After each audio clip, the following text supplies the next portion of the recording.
അപ്പോൾ ഇന്നത്തെ റെസിപ്പി എന്ന് പറയുന്നത് ആറ്റുകാൽ സ്പെഷ്യലായിട്ടുള്ള പൊങ്കാല പായസമാണ്. അപ്പോൾ അതെങ്ങനെ ചെയ്യുന്നത് നോക്കാം. അപ്പോൾ അതിനായിട്ട് ഞാനിവിടെ പച്ചരിയാണ് എടുത്തിരിക്കുന്നത്. അപ്പോൾ അതിന് പ്രത്യേക അരിയുണ്ട് പായസം വെക്കാനായിട്ട്. അപ്പോൾ ഞാൻ പച്ചരി വെച്ചാണ് ചെയ്യുന്നത്. അപ്പം പച്ചരി വെച്ചാലും അതിന് ടേസ്റ്റൊക്കെ ഒരുപോലെ തന്നെയാണ്. അപ്പോൾ അതിന് വേണ്ടിയായിട്ട് 1 കപ്പ് പച്ചരിയാണ് ഞാനവിടെ എടുത്തത്. അപ്പോൾ അത് ഇച്ചിരി വെള്ളത്തിൽ നന്നായിട്ടൊന്ന് കഴുകിയിട്ട് ഞാൻ കുക്കറിൽ അത് നന്നായിട്ടൊന്ന് വേവിച്ചെടുത്താൽ ഒരു 5-6 വിസിൽ വരുമ്പോൾ തന്നെ അത് നമുക്ക് ഏകദേശം ഒരു പരുവത്തിന് വെന്ത് കിട്ടും. അപ്പോൾ അതാണ് ഞാൻ ഈ ഒരു പാനിലേക്ക് ചേർത്ത് കൊടുക്കുന്നത്. ഇനി ഞാൻ എല്ലാം ചെയ്തെടുക്കുന്ന ഈ ഒരു പാനിലാണ്.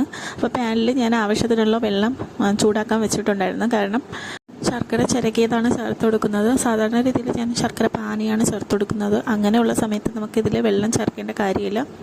ആദ്യം തന്നെ നമുക്ക് ശർക്കര പാനി അതിലേക്ക് ഒഴിച്ചു കൊടുത്താൽ മതിയാകും. അപ്പോൾ ഇതിൽ ഇപ്പോൾ ശർക്കര പാനി ഇല്ലാത്തതുകൊണ്ട് കുറച്ച് വെള്ളം തിളപ്പിക്കാൻ വെച്ചിട്ട് ഒന്ന് ചെറുതായിട്ടൊന്ന് ചൂടായി മതി. അപ്പോൾ അതിലോട്ടാണ് ഞാൻ ഈ വേവിച്ച നമ്മുടെ ചോറ് ചേർത്ത് കൊടുത്തിരിക്കുന്നത്. ഇനി നമുക്ക് ബാക്കിയുള്ള അത് എങ്ങനെ ചെയ്യുന്നത് നോക്കാം. ഇനി ഇതിലേക്ക് നമ്മൾ ഗ്രേറ്റ് ചെയ്ത് വെച്ചിരിക്കുന്ന നമ്മുടെ ശർക്കര ഇതിലേക്ക് ചേർത്ത് കൊടുക്കാം. എന്നിട്ട് നന്നായിട്ട് കൈവച്ച് ഒരു സ്പൂൺ ഉപയോഗിച്ച് നന്നായിട്ടൊന്ന് യോജിപ്പിച്ച് കൊടുക്കുക, ഇളക്കി കൊടുക്കണം.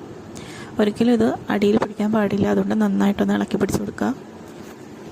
ഇനി ഇതിലേക്ക് ഏലക്ക പൊടിച്ചത് ചേർത്ത് കൊടുക്കുക. ഞാൻ ഇവിടെ പഞ്ചസാരയും ഏലക്കയും കൂടെ ചേർത്തതാണ് ഇട്ട് കൊടുക്കുന്നത്. ഏലക്ക നമ്മൾ സാധാരണ രീതിയിൽ മിക്സിയുടെ ജാറിലിട്ടൊന്ന് പൊടിച്ചെടുക്കാൻ നോക്കിയാൽ അത് പൊടിഞ്ഞ് കിട്ടൂല. അപ്പോൾ അത് പെട്ടെന്നൊന്ന് പൊടിഞ്ഞ് കിട്ടാൻ വേണ്ടിയാണ് പഞ്ചസാരയും കൂടെ ചേർത്ത് കൊടുക്കുന്നത്. അപ്പോൾ അതും കൂടെ നമുക്കിതിലേക്ക് ചേർത്ത് കൊടുക്കാം. പിന്നെ ചുക്കുണ്ടെങ്കിൽ ചുക്കൊന്ന് പൊടിച്ച് ഇതിൻ്റെ കൂടെ ഒന്ന് ചേർത്ത് കൊടുക്കുന്നത് കുറച്ചുകൂടെ ടേസ്റ്റ് കൂടും. അപ്പോൾ എൻ്റെ കയ്യിൽ ഇപ്പോൾ ചുക്കില്ല, അതുകൊണ്ട് ഞാൻ ചേർത്ത് കൊടുക്കുന്നില്ല.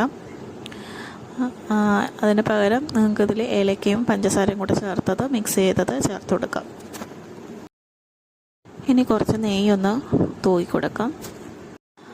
ഇനി ഇതിൻ്റെ ടേസ്റ്റ് കൂട്ടാനായിട്ട് ചെറുപഴം കയ്യിലുണ്ടെങ്കിൽ അതും കൂടെ ഒന്ന് ചെറുതായിട്ടൊന്ന് അരിഞ്ഞ് ഇതിൽ ചേർത്ത് കൊടുക്കുക. അപ്പോൾ എൻ്റെ കയ്യിൽ ചെറുപഴം ഇല്ല, ഏത്തക്കയാണ് ഉണ്ടായിരുന്നത്. അപ്പം അതുകൊണ്ട് തന്നെ ഞാൻ ഏത്തക്ക ചെറിയ കഷ്ണങ്ങളാക്കി മുറിച്ച് ഇതിൽ ചേർത്ത് കൊടുത്തിട്ടുണ്ട്.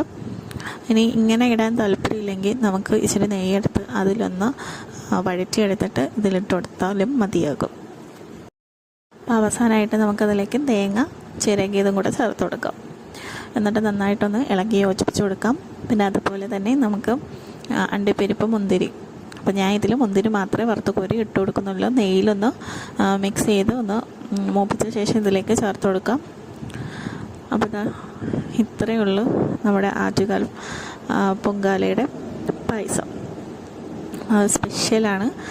അപ്പോൾ എല്ലാവരും ഇതൊന്ന് ട്രൈ ചെയ്ത് നോക്കുക. അപ്പോൾ ഇന്നത്തെ വീഡിയോ എല്ലാവർക്കും ഇഷ്ടപ്പെട്ടെന്ന് വിചാരിക്കുന്നു.